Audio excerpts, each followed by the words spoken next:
Let me start by introducing the drivers, biodiversity laws. Most of the human activities that directly impact nature can be classified into one of these 5 major drivers of biodiversity loss: land and sea use change, direct exploitation of natural resources, pollution, climate change, and invasive alien species. Even though all of them are causing widespread impact on the planet, a key question we need to answer to design and implement more effective policies is which of these drivers are the most responsible for biodiversity loss. In the context of the planetary boundaries, our study directly or indirectly addresses all of them. On the one hand, we have biodiversity loss, which is closely related to the integrity of the biosphere, but it's also the result of how we manage all the planetary boundaries.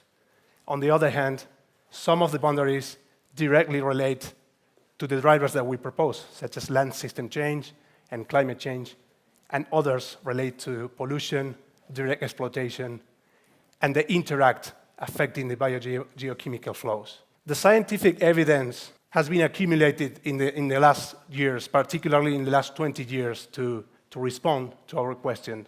However, the efforts to address this question have been limited in several aspects. The global rankings of drivers have been usually based on expert opinion rather than empirical data.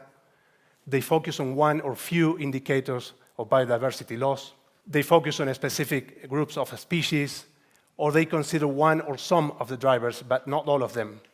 And as a result, our view on the role of these drivers in nature has been fragmented and incomplete in a way. Collecting the necessary evidence to respond to this question and analyzing it in an innovative way was a key aspect of our study. We performed a systematic review of over 4,000 empirical studies. We used more than 20 biodiversity indicators covering all aspects of biodiversity, from genes to species to ecosystems. And we focused on studies that dealt with at least two drivers simultaneously so that we could estimate the ranking, but also compare the relative importance between the drivers.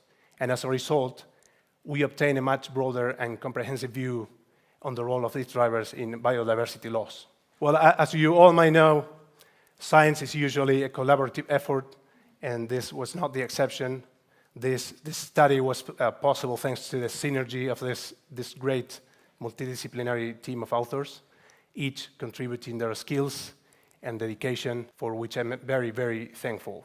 Now, going back to our key question of which drivers are the most responsible for biodiversity loss, our study aimed at not only establishing the ranking of drivers represented by the numbers 1 to 5, but also finding out how different the relative importance between them was.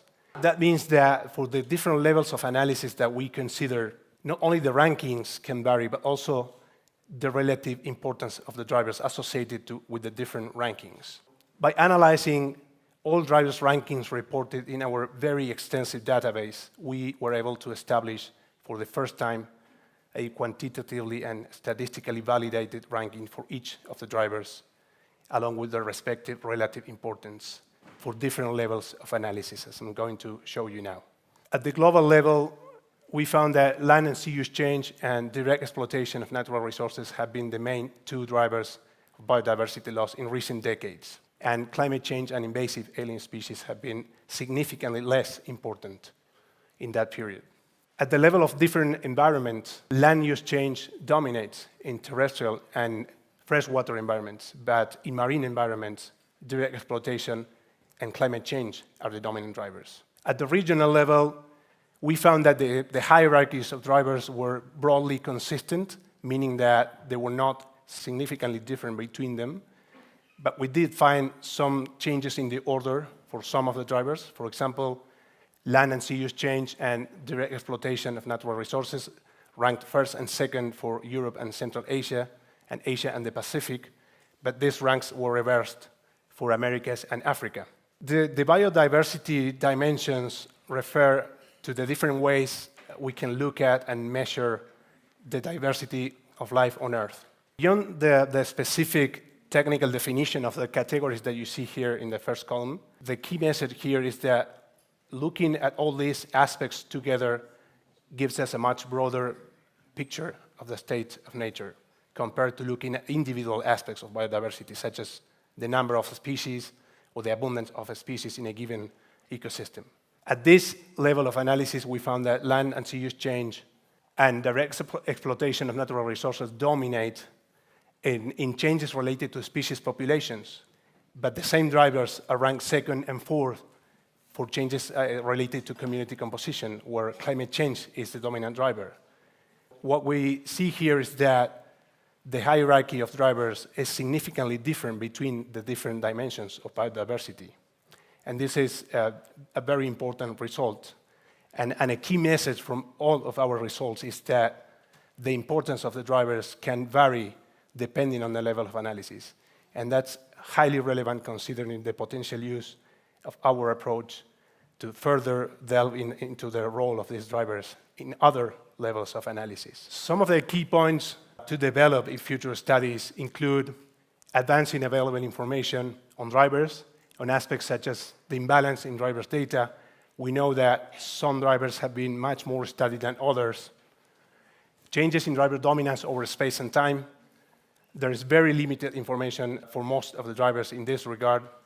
The magnitude of the drivers across the different indicators of biodiversity to better understand how these drivers operate in the different aspects of biodiversity.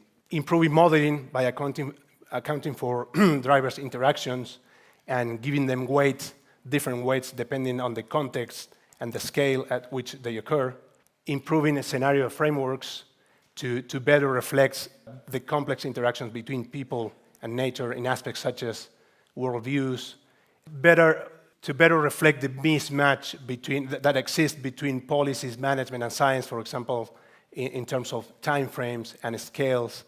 And all of this points to the need for comprehensive approaches to address these points in future studies. And as a key contribution to advancing this point, our methodology can be used to assess the impact of these drivers at any spatial, temporal, or theme-specific context, provided that we have the data, of course.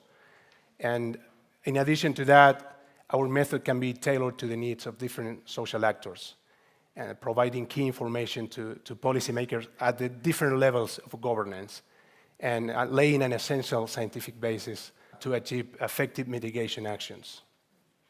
Thank you.